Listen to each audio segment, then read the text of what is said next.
وحده والصلاة والسلام على من لا نبي بعده. أما بعد، فأعوذ بالله من الشيطان الرجيم. بسم الله الرحمن الرحيم. يقولون لئن رجعنا إلى المدينة ليخرجن الأعز منها الأذل ولله العزة ولرسوله وللمؤمنين ولكن المنافقين لا يعلمون. وقال سبحانه وتعالى: وأنتم الأعلون إن كنتم مؤمنين. وقال رسول الله صلى الله عليه وسلم: اتق المحارم تكن عبد الناس. وقال رسول الله صلى الله عليه وسلم: أوصيكم بتقوى الله والسمع والطاعة وإن كان عبدا حبشيا، أو كما قال صلی اللہ علیہ وسلم. آج بیان یہ ہے کہ اہل اسلام، اہل ایمان کو اللہ پاک نے جو عزت عطا فرمائی ہے اس کا سبب حیات ایمانیہ ہے. اللہ تعالی نے منافقین کے جواب میں فرمایا: وَلِلَّهِ الْعِزَّةُ وَلِرَسُولِهِ وَلِلْمُؤْمِنِينَ. علماء جانتے ہیں کہ للہ یہ خبر ہے، یہ مقدم کیا گیا ہے. حالانکہ خبر بعد میں آتی ہے، پہلے مبتدا ہے، اور یہ تقدیم حصر کے لیے ہے. اللہ پاک نے جو عزت کو خاص کیا ہے اپنی ذات کے ساتھ، اپنے رسول کے ساتھ علیہ السلام، اور اہل ایمان کے ساتھ. اللہ تعالیٰ کی عزت ذاتی ہے. رسول کو اللہ پاک نے رسالت کا مرتبہ عطا فرمایا ہے جو سب سے اونچا قرب کا مقام ہے. اس مرتبہ کی وجہ سے رسول کو عزت حاصل ہے، اور مومنین کو عزت حاصل ہے حیات ایمانیہ کی وجہ سے. صرف زبان سے ایمان کا دعویٰ کرنا یہ کافی نہیں ہے. جو کامل مومن ہے تو کمال ایمان یہ حاصل ہوتا ہے حیات ایمانیہ کو اختیار کرنے پر. جس مومن نے ایمانی حیات کو، ایمانی زندگی کو اختیار کر لیا، اللہ پاک نے اس کو عزت عطا فرما دی. انما المؤمنون الذين آمنوا بالله ورسوله ثم لم يرتابوا وجاهدوا بأموالهم وأنفسهم في سبيل الله اولئک هم الصادقون. مومن تو وہ لوگ ہیں جن کا اللہ تعالیٰ پر اور اللہ تعالیٰ کے رسول صلی اللہ علیہ وسلم پر پختہ ایمان ہو، اس میں ذرہ برابر شک و شبہ نہ ہو، اور اپنے مال کو اور اپنے جان کو اللہ کے راستے میں خرچ کر رہا ہو. مال سے بھی جہاد کر رہے، اللہ تعالیٰ کے دین کے بول کو بالا کرنے کے لیے، دین کو عزت دینے کے لیے، دین کی حفاظت اشاعت کے لیے مال سے بھی جہاد کر رہے، جان سے بھی جہاد کر رہے. اللہ تعالیٰ کے دین پر مال بھی قربان، اللہ تعالیٰ کے دین پر جان بھی قربان. فرمایا اولئک هم الصادقون. یہ لوگ آمنت باللہ میں سچے ہیں. آمنا کہنے میں یہ لوگ سچے ہیں. تو ایمانی حیات، ایمان کے تقاضوں کو جو پورا کر رہا ہے ان کے لیے عزت ہے. اگر ہم ایمانی تقاضوں کو پورا کریں گے تو اللہ تعالی دنیا میں بھی عزت عطا فرمائیں گے، برزخ میں جا کر کے بھی عزت، آخرت میں جا کر کے بھی عزت. جو مومن ایمان کے تقاضوں کو پورا کرے گا، ایمانی زندگی اختیار کرے گا، اللہ تعالیٰ اس کو کیا فرمائیں گے؟ اس کو حیات تقوی بھی کہتے ہیں، اس کو عاشقانہ زندگی بھی کہتے ہیں، کہ ایک لمحہ بھی اللہ تعالیٰ کو ناراض نہ کرتا ہوں، 24 گھنٹے میں ایک لمحہ بھی اس کو ایسا گوارا نہیں کہ گناہ کر کے اپنے رب کو ناراض کرے۔ اپنی تمناؤں کا خون کرنا اس کے لیے آسان ہے، لیکن اللہ تعالیٰ کو ناخوش کرنا اس کے لیے مشکل ہے۔ جان دے گا لیکن اللہ کو ناخوش نہیں کرے گا۔ ہمارے حضرت رحمۃ اللہ ایک شعر پڑھا کرتے تھے، جان تجھ پہ نثار کرتا ہوں میں نہیں جانتا وفا کیا ہے۔ اب یہ حیاتی ایمانیہ تمام مسلمانوں میں، اہل ایمان میں عام ہو جائے اور صحیح حیاتی ایمانیہ وہ نصیب ہو جائے، اس کے لیے ضروری ہے علم۔ علم کے بغیر حیاتی ایمانیہ کا پتہ نہیں چلے گا۔ آدمی فسق و فجور کی زندگی کو ایمانی زندگی سمجھتے ہیں۔ جہالت ایسی بری بلا ہے کہ انسان اچھائی اور برائی میں فرق نہیں کر پاتا، برائی کو اچھائی سمجھنے لگتا ہے، کرتا گناہ ہے کہتے میں اچھا کرتا ہوں۔ آپ صلی اللہ علیہ وسلم نے فرمایا جمعے کی رات کو قیام کے لیے اور جمعے کے دن کو روزے کے لیے خاص نہ کرو۔ اب ہمارا ذہن تو یہ ہے کہ جمعے کی رات مبارک رات ہے، اس رات میں جتنا میں زیادہ قیام کروں گا، نفل پڑھوں گا، عبادت کروں گا، مجھے زیادہ ثواب ملے گا۔ جمعے کا دن سید الایام ہے، اس دن میں روزہ رکھوں گا، اس روزے کی بہت زیادہ قیمت ہوگی۔ اب ایک آدمی نے کہا کہ ہفتے میں ایک دن روزہ رکھنا ہے، وہ بھی جمعے کا رکھنا ہے، اس کو خاص کر لیا، اس کو متعین کر لیا۔ یا میں رات کو تہجد پڑھوں گا لیکن صرف جمعے کی رات کو پڑھوں گا، اس کی تخصیص کر لی۔ فرمایا اسے منع فرمایا ایسا نہ کرو، یہ کیا ہو جائے گا؟ بدعت میں شامل ہو جاؤ۔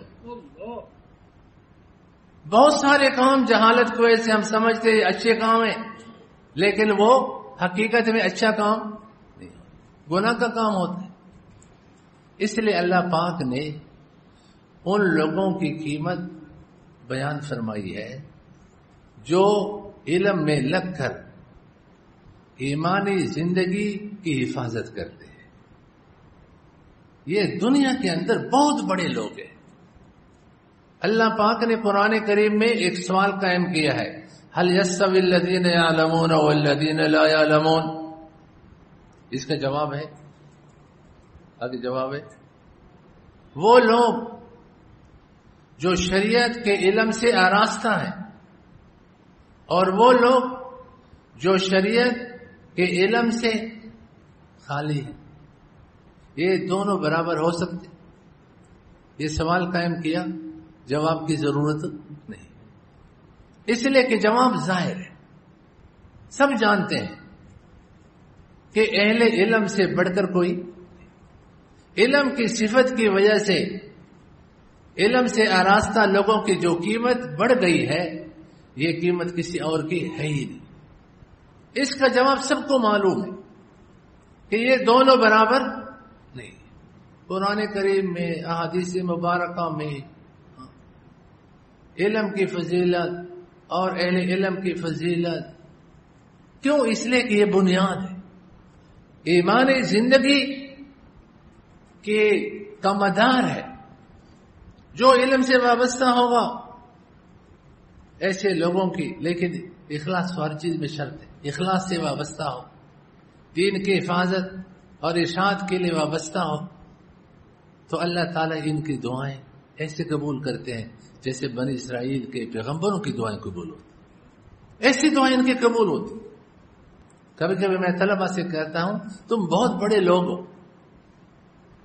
تم اپنے آپ کو معمولی مت سمجھو، طالب علم علم کی طلب میں جو نکلے، جو علم کو طلب کر رہا ہے، اس کی بہت بڑی قیمت ہے اللہ تعالیٰ کے ہاں۔ اپنی قیمت کو پہچانو، تمہاری کوئی دعا رد نہیں ہوگی، ہر دعا اللہ پاک تمہاری قبول کرے گی۔ اللہ وہ مقام عطا فرماتے ہیں جس کا ہم تصور نہیں کر سکتے. حضرت امام ابو یوسف رحمۃ اللہ علیہ خوش نصیب تھے، اللہ ہم سب کو خوش نصیب بنا دے. بہت اچھا گھر ہے جس گھر میں شریعت کا عالم ہو، قرآن کریم کا عالم ہو. اس گھر سے بہترین گھر نہیں ہے، اس خاندان سے بہترین خاندان نہیں ہے. اللہ جس کو عطا فرمائے. وہ خوش نصیب تھے. وہ دھوبی کے پاس ایک دو دن گزار کر پھر چپکے سے چلے جاتے. حضرت امام ابو حنیفہ رحمۃ اللہ کی علمی مجلس میں شرکت کرتے اور پڑھنا شروع کر دیتے. والدہ جا کر وہاں سے پکڑ کر کے لے آتے اور لانے کے بعد پھر دھوبی کے پاس بٹھا لیتے. پھر چند دن کے بعد پھر بھاگ جاتے. ہمارے کم نصیب طلبہ والد بٹھاتے ہیں پڑھائی میں، یہ پھر بھاگ جاتے ہیں، یہ پھر بھاگ جاتے ہیں. قسمت کی بات ہے. ایک طالب علم، میں نے طلبہ کو ایک دفعہ کہا کہ بھائی ایک دعا کا معمول بنا، جب بھی نماز کے بعد دعا مانگو. اور ابھی سب مسلمان بھائیو تم سے کہہ رہا ہوں، اس کا انجام نتیجہ آپ کو انشاءاللہ سامنے. یا اللہ میں چاہوں نہ چاہوں، مجھے یقین ہے کہ علم سے بڑھ کر کوئی مصروفیت نہیں.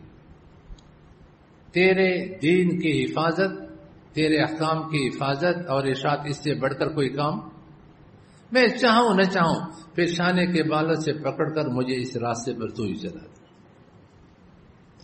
یہ دعا کرتے رہو. ایک مولانا نے مجھے کہا کہ میں طالب علم کے زمانے میں کئی بار سبق چھوڑ کر بھاگا، لیکن بھاگنے کے بعد بھی جب نماز پڑھتا تھا تو دعا یہ مانگتا تھا، یا اللہ میں چاہوں نہ چاہوں میری چاند کو نہ دیکھے، آپ مجھے پیشانے کے بال سے پکڑ کر کے مجھے اس راستے پہ چلا دے. بھاگا ہوا ہوں، علم کو چھوڑا، مدرسے کو چھوڑا، پھر بھی یہ نہیں کہ اللہ میری مدد فرما. ٹھیک ہے کہ میں جہاں سے بھاگا ہوں تو وہ لوگ مجھ پر غالب نہ آئے، پھر بھی دعا یہی ہے اللہ علم سے بڑھ کر کوئی مصروفیت نہیں ہے تو مجھے عطا فرما. کہتا آج میں عالم بن گیا. آپ لے دعا شروع کر پھر دیکھیں. لیکن وہی بات ہے، کسی نے کہا کہ 4 مہینے لگے دعا کرو، تو اس نے کہا پھر آپ کے لیے میں تہجد میں دعا کرتا ہوں کہ 4 مہینے کے لیے قبول ہو جاؤ. اب اس کو پتہ ہے کہ تہجد کی دعا قبول ہوتی، کہتے اتنی تکلیف نہیں کرنا. ٹھیک ہے، اس لیے کہ آپ کی دعا قبول ہو گئی پھر مجھے 4 مہینے کے لیے جانا ہوگا. ٹھیک ہے، اس لیے اتنی تکلیف نہ کرنا. تو آپ لوگ کہیں گے ہم نے یہ دعا شروع کر لی اور اللہ نے قبول کر لی، پھر ہمیں خلفاء راشدین میں داخلہ لینا پڑ. داخلہ لیا تو کیا.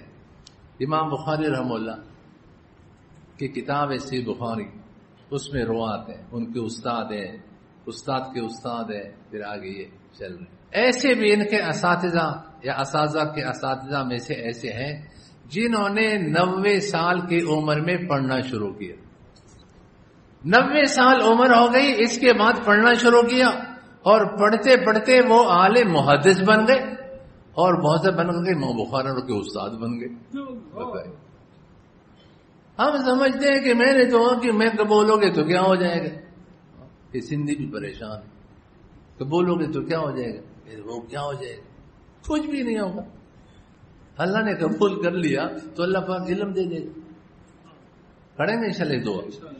بس یا اللہ میرا عقیدہ ہے علم میں مصروفیت، تیرے دین کی حفاظت اور ارشاد، یہ علم کے ذریعے سے جو ہو سکتے اور کسی ذریعے سے نہیں ہو سکتے. یا اللہ مجھے اس میدان میں تو قبول کر، میں چاہوں نہ چاہوں پیشانے کے مال میں بھر کر مجھے چلا دے. یہ دعا شروع کر. حضرت امام ابو یوسف رحمہ اللہ یتیم بچہ ہے، ہم میں نے دھوبی کے پاس بٹھایا، یہ چندرے پھر بھاگ جاتے، پھر پکڑ کر کے لاتے، پھر بھاگ جاتے. ایک دفعہ والدہ چلی گئی ہے، امام ابو حنیفہ رحمہ اللہ کی مجلس میں بیٹھا ہے تو جرت کر کے کہنے لگی امام یہ یتیم بچہ ہے، اس کے کوئی کارخانے، باپ نے کارخانے نہیں چھوڑے، باپ نے کوئی مال و دولت جائیدادیں نہیں چھوڑی ہے، مسکین ہے، میں نے دھوبی کے پاس بٹھایا ہے تاکہ یہ پیسے کمانے کا ہنر سیکھے. حضرت امام ابو حنیفہ رحمہ اللہ واہ جو علم کے قدردان ہیں، علم کی قیمت سے واقف ہیں، انہوں نے کیا فرمایا کہ علم کی بدولت اللہ اس کو کیا عطا کرے گا؟ فرمایا میرے پاس یہ روغن پستہ میں فالودہ جو تیار ہوا ہو اس کے کھانے کا ہنر سیکھ رہا ہے، کمانے کا بھی نہیں، بنانے کا بھی نہیں. اس کا کمائے بھی دوسرا، بنائے بھی دوسرا، صرف یہ کھائے. علم وہ دولت ہے، اگر آدمی اس کو حاصل کرے تو اللہ تعالیٰ وہ درجات عطا فرماتے ہیں جس کا ہم تصور نہیں کر سکتے. حضرت امام ابو حنیفہ رحمہ اللہ کو اللہ پاک نے حلال مال بھی دیا تھا اور دل بھی دیا. بعض لوگوں کے پاس پیسہ ہوتا ہے، جائز کاروبار کرتے ہیں، لیکن دل نہیں ہوتا، اس لیے اپنے پیسے میں پریشان رہتا ہے. حضرت امام ابو حنیفہ رحمہ اللہ نے بڑا دل دیا تھا. ایک دفعہ مصر میں تشریف فرما ہے، بحری جہاز اپنا، اس کے اندر کپڑا لدا ہوا، بہت قیمتی کپڑا، وہ بھی اپنا. اطلاع آئی کہ وہ جہاز طوفان کی وجہ سے غرق ہو گیا، ڈوب گیا. جہاز بھی گیا، کپڑا بھی گیا. حضرت امام ابو حنیفہ رحمہ اللہ مسجد میں تشریف فرماتے، خادم نے آ کر کے اطلاع دی، سر جھکایا، تھوڑے دیر کے بعد سر اٹھا کر فرمایا الحمدللہ. خادم چلا گیا. پھر آدھا پون گھنٹے کے بعد پھر وہ خادم دوڑتا ہوا آیا اور کہنے لگا حضرت ابھی دوبارہ اطلاع آئی کہ وہ طوفان کے لپیٹ میں آیا تھا لیکن بچ گیا، ڈوبنے سے بچ گیا، جہاز بھی بچ گیا، کپڑا بھی محفوظ ہے، وہ بھی بچ گیا. جب یہ خوشی کی خبر دی حضرت امام ابو حنیفہ رحمہ اللہ نے پھر سر کو نیچے جھکایا، آنکھیں بند کی، پھر سر اٹھایا، فرمایا الحمدللہ. اب خادم حیران ہے کہ ہم نے تو یہ سنا ہے کہ نقصان پر انا للہ و انا الیہ راجعون، غم پر انا للہ اور خوشی پر الحمدللہ. ان کو میں نے نقصان کی خبر دی پھر بھی الحمدللہ، اور میں نے خوشی کی خبر دی، نفع کی خبر دی پھر بھی الحمدللہ. تو ہمت کر کے پوچھا کہ حضرت کیا وجہ ہے اس کی؟ تو حضرت نے فرمایا امام ابو حنیفہ رحمہ اللہ نے کہ میں نے تو مال کے جانے اور آنے پر الحمدللہ نہیں کہا، آپ نے نقصان کی خبر دی تو میں نے دل کو دیکھا کہ میرے دل میں جو تعلق ہے اللہ سے اور رابطہ ہے، اس رابطے میں کوئی فرق آئے نہیں آئے.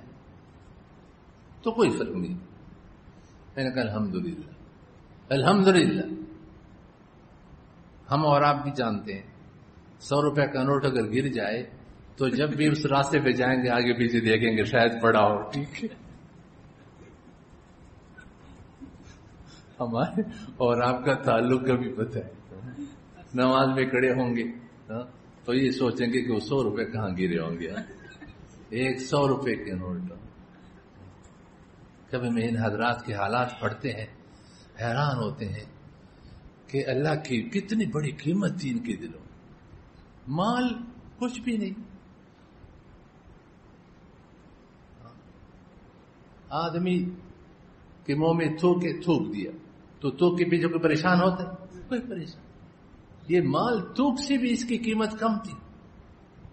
کروڑوں کا نقصان ہے، ان کو کچھ بھی نہیں ہوتا. نہ یہ پاگل ہو رہے، نہ یہ اسپتال میں جا رہا ہے، نہ اس کا دل کام چھوڑ رہا ہے، نہ اس کے گردے نہ کام ہو رہے ہیں، کچھ بھی نہیں. رب کا تعلق سب چیزوں پر اتنا غالب اتنا غالب. پھر فرمائے جب آپ نے مال کے نفع کی خبر سنائی تو میں نے پھر دل کو دیکھا کہ مال آنے سے اس تعلق میں کوئی فرق آ رہا ہے، پھر بھی کوئی فرق نہیں. آج پیسہ آیا کہیں سے ملا، پھر پوری رات نیند نہیں ہے، بار بار تذکرے کر رہے ہیں. بیوی بچوں سب کو جگایا ہوا ہے، ایسا پیسہ آیا، پھر ایسا اور پیسہ آیا، بس اللہ دینے والے ہیں، اللہ نے دیا. اب گھنٹوں اس کے تذکرے ہو رہے ہیں، ذکر ختم، تلاوت کی چھٹی آج، ٹھیک ہے، ذکر اللہ کی چھٹی. ہاں، پیسے کی محبت ایسی ہے کہ اس تعلق کو چھوڑ دیا. ایک تعلق رابطہ. تو حضرت امام ابو حنیفہ رحمہ اللہ نے ان کے گھر کے اخراجات کے لیے ایک وظیفہ مقرر کیا، ماہانہ وہ دیا کرتے تھے، آرام سے استعمال کرتے تھے. انہوں نے کہا یہ بچہ ہمارے پاس چھوڑ دو، ان کو پڑھنے دو. ماں باپ نے ان کے پاس ماں نے ان کے پاس چھوڑ دیے. وہ پڑھتا رہا. چونکہ علم کی قیمت اس کے دل میں پورا وقت، پورا ذہن، سب کچھ علم پر خرچ کیا. کرتے ایک وقت آیا کہ امام بنا.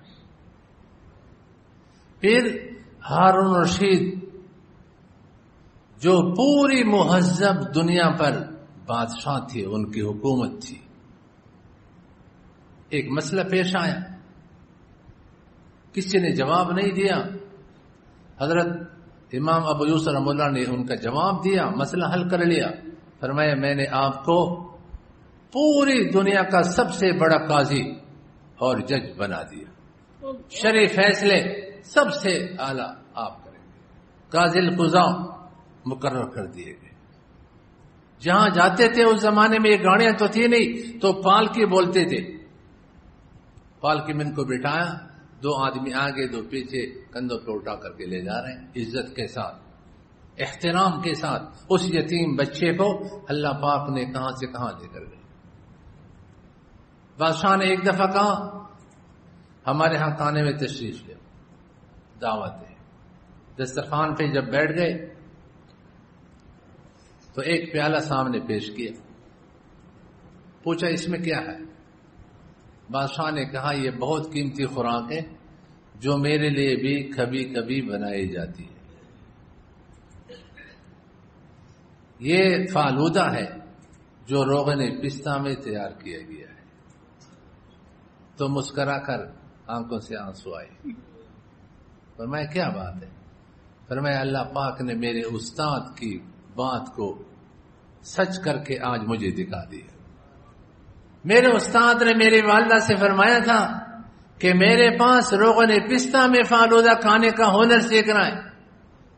آج کمایا کس نے، بنایا کس نے، اور کھا یتیم بچہ کھا رہے. یتیم بچہ کھا رہے. دوستو، علم وہ دولت ہے جس کے وجہ سے اللہ تعالی ایمانی حیات، ایمانی زندگی، جس کے نتیجے میں دنیا اور آخرت کی کامیابی ہے، دنیا اور آخرت کی کامیابی ہے. اس لیے اللہ پاک نے علم کو عظمت عطا فرمائی. پہلے بھی آپ حضرات کو سنایا تھا، ہمارے حضرت رحمت اللہ علیہ مولانا نور محمد سے رحمت اللہ، یہ واقعہ انہوں نے سنایا تھا کہ ایک جگہ علم حاصل کرنے والے علم حاصل کر رہے ہیں. قریب میں ایک یہودی کی دکان ہے. وہ یہودی ان طلباء کو ادار چیزیں دیتے تھے. کئی مہینوں کے بعد طلباء نے کہا کہ یہ غیر مسلم ہے، ہمارے ذمہ ان کا اتنا قرض ہو گیا، یہ دل میں کیا سوچے گا کہ مسلمان کو لینا آتا ہے، دینا نہیں آتا. تو آپس میں مشورہ کیا. چند دن سبق کا ناغہ کر کے چھٹی لے کر جاتے ہیں، گھروں سے پیسہ لے آتے ہیں تاکہ ان کا قرض ادا ہو جائے. یہودی کے پاس آیا اور اس سے کہا آپ حساب کرو ہمارے ذمہ کتنا قرض بن گیا. یہودی نے کہا کیا کرنا ہے؟ انہوں نے کہا ہم چھٹی لے کر چند دن ناغہ کرتے ہیں اور جاتے ہیں تاکہ ہم پیسہ لا کر کے آپ کا قرض ادا کر لیں. یہودی نے کہا کہ تم پریشان نہ ہو، تم چھٹی نہ کرو، ناغہ نہ کرو، پڑھتے رہو. جب سال ختم ہو جائے پھر آ جاؤ، مجھ سے ادھار لیتے رہو، کبھی نقد روپے بھی چاہیے وہ بھی لیتے رہو. اس نے کہا ٹھیک ہے، اگر آپ کو کوئی اعتراض نہیں ہے. جب سال ختم ہو گیا پھر یہودی کے پاس آئے کہ بتاؤ ہمارے ذمہ کتنا پیسہ بنا. اس نے کہا کوئی نہیں بنا. کہتا کیوں؟ ہم لے رہے تھے، یہ ہوا یہ ہوا. اس نے کہا ہمارے مذہب میں بہترین صدقہ وہ ہے جو آسمانی کتاب کے سیکھنے والوں پر خرچ کیا جائے. اور اس وقت آسمانی کتاب جس کی تعلیم باقی ہے، جس کو سیکھا جا رہا ہے، وہ کیا ہے؟ وہ قرآن کریم ہے. تورات کی تعلیم نہیں ہے، انجیل کی کہیں تعلیم نہیں ہے.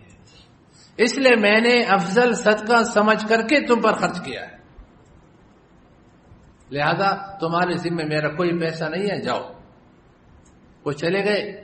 دوسرے سال ان طلبہ میں سے کوئی حج پر گیا، اور حج پر جا کر کے وہاں مطاف میں دیکھا وہ یہودی بھی طواف کر رہے. اس سے ملا، یہ تو یہودی نہیں، وہ جو دکاندار. کہتا ہاں. کہتے پھر کیسے؟ انہوں نے کہا میں مسلمان ہوں. بھئی کیسے مسلمان ہو؟ کہتا تم جب چلے گئے تو رات جب میں سویا تو خواب میں تمہارے پیغمبر حضرت محمد صلی اللہ علیہ وسلم کی زیارت ہوئی. انہوں نے بشارت سنائی کہ تجھے ایمان کی دولت ملنے والی ہے. صبح میں اٹھا، میرا دل بڑا خوش تھا. میں نے بیوی سے اپنا خواب بیان کیا تو میری بیوی نے مجھ سے کہا کہ میں نے بھی یہ خواب دیکھا ہے. رسول اکرم صلی اللہ علیہ وسلم نے مجھے بھی یہ خوشخبری سنائی ہے. پھر ہم پورا گھر، پورا خاندان، بیوی بچے سب گئے اور ہم نے کلمہ پڑھ کر کے ہم اسلام میں داخل ہو گئے. تو دوستو، علم کو اللہ پاک نے بڑا مقام دیا ہے. اور علم پیدا ہوتا ہے کس سے؟ تعلیم و تعلم سے. کس سے؟ تعلیم و تعلم ہے تو علم ہے. علم ہے تو ایمانی زندگی ہے. ایمانی زندگی ہے تو ایمان والوں کی عزت ہے. اگر تعلیم و تعلم نہیں ہے تو علم نہیں، علم نہیں ہے تو ایمانی زندگی نہیں. نام مسلمان کا ہوگا، نام مومن کا ہوگا، لیکن اس کے پاس ایمان کی زندگی نہیں ہوگی. یہ دینی مدارس، یہ تعلیم و تعلم کے سلسلے، یہ ہمارے ایمان کی حفاظت کے قلعے ہیں. ہمارے ایمان کی حفاظت کے قلعے. جب تک علم دنیا میں ہوگا، ہمارے اور آپ کے اسلام کا، مذہب کا علم ہوگا، ہم مومن بھی رہیں گے، مسلم بھی رہیں گے، ہم معزز بھی رہیں گے. لیکن اگر اسلام کا علم ختم ہو گیا، ہم کچھ بھی. غیر ایسے منہ کھولے ہوئے ہیں. یہ میں اور آپ جو مسجد میں بیٹھ کر ایک مسلمان اور مومن کی حیثیت سے، یہ علم کی برکت ہے. ورنہ جب سے مسلمان دنیا میں آیا ہے تو یہ غیروں کی کوشش ہے کسی طریقے سے ان مسلمانوں کو اپنے مذہب سے، اپنے اسلام سے ہٹا دیا جائے، ختم کر دیا جائے. دوستو، یہ علماء ہے، یہ علم ہے جو ہمارے ایمان اور اسلام کی حفاظت ہے. اگر یہ علم نہ ہو، یہ علماء نہ ہو، تو باطل ایسے منہ کھولے ہوئے ہیں، ہمارا پتہ نہیں کتنے گھنٹے ہم مسلمان رہیں گے. اس لیے علم بہت بڑی چیز ہے. اللہ پاک مجھے اور آپ کو عطا فرمائے. اور علم آئے گا تعلیم و تعلم سے، اور تعلیم و تعلم کی جگہ کیا ہے؟ مدارس دینی ہے. اس لیے ہم دل سے مدارس دینیہ سے محبت کریں اور ہر ساتھی ارادہ کرے کہ میں اپنے گھر میں علم کو جگہ دوں گا. اب تو ماشاءاللہ بنین کی بھی مدارس ہیں، بنات کی بھی مدارس ہیں، جن کو اللہ نے اولاد دی ہے، نرینہ اولاد دی ہے، زنانہ اولاد ہے. دونوں کے بارے میں ارادے کر لو کہ انشاءاللہ میری اولاد دونوں قسم کی علوم دینیہ کے لیے وقف ہوگی. انشاءاللہ کوشش کریں گے. انشاءاللہ دعا کیجیے اللہ تعالیٰ مدارس دینیہ سے محبت عطا فرما دے، ہمارے اولاد کو اس میں دین کے لیے وقف کرنے کی توفیق عطا فرمائے. یا اللہ ہم سب سے راضی ہو جائیں، اخلاص عطا فرما. ملک خداداد پاکستان کی حفاظت فرما، مسلمانوں کی حفاظت فرما، ہم سب کی ایمان کی حفاظت فرما. یا اللہ شاعر اللہ کی حفاظت فرما، حرمین شریفین کی حفاظت فرما. یا اللہ مساجد کی حفاظت فرما، مدارس دینیہ کی حفاظت فرما. یا اللہ مسلمانوں کی حفاظت فرما. یا اللہ ہمارے ایمان کی حفاظت فرما. یا اللہ دشمن کو ناپاک منصوبوں میں ناکام بنا دے. یا اللہ ہم تجھ سے آوازاری کرتے ہیں، فریاد کرتے ہیں، دشمن کو اے اللہ اپنے ناپاک عزائم میں منصوبوں میں ناکام بنا دے، ناکام بنا دے، ناکام بنا دے، یہ منصوبے ان کے خلاف استعمال فرما دے، یہ منصوبے ان کے خلاف استعمال فرما دے۔ یا اللہ علماء حق کو حق کہنے اور بولنے کی توفیق عطا فرمائے، حق اور صحیح فیصلوں کی توفیق عطا فرمائے۔ یار جس کاموں میں تیری خوشی اور رضا ہے وہ اعمال کی ہمیں توفیق عطا فرمائے۔ یا اللہ ہمیں کردار بھی عطا فرما دے، رسول اکرم صلی اللہ علیہ وسلم کی زندگی کو اپنانے کی توفیق عطا فرمائے۔ اللهم آتنا في الدنيا حسنة وفي الآخرة حسنة وقنا عذاب النار وصلى الله على محمد وآله وصحبه أجمعين آمين آمين برحمتك يا أرحم الراحمين۔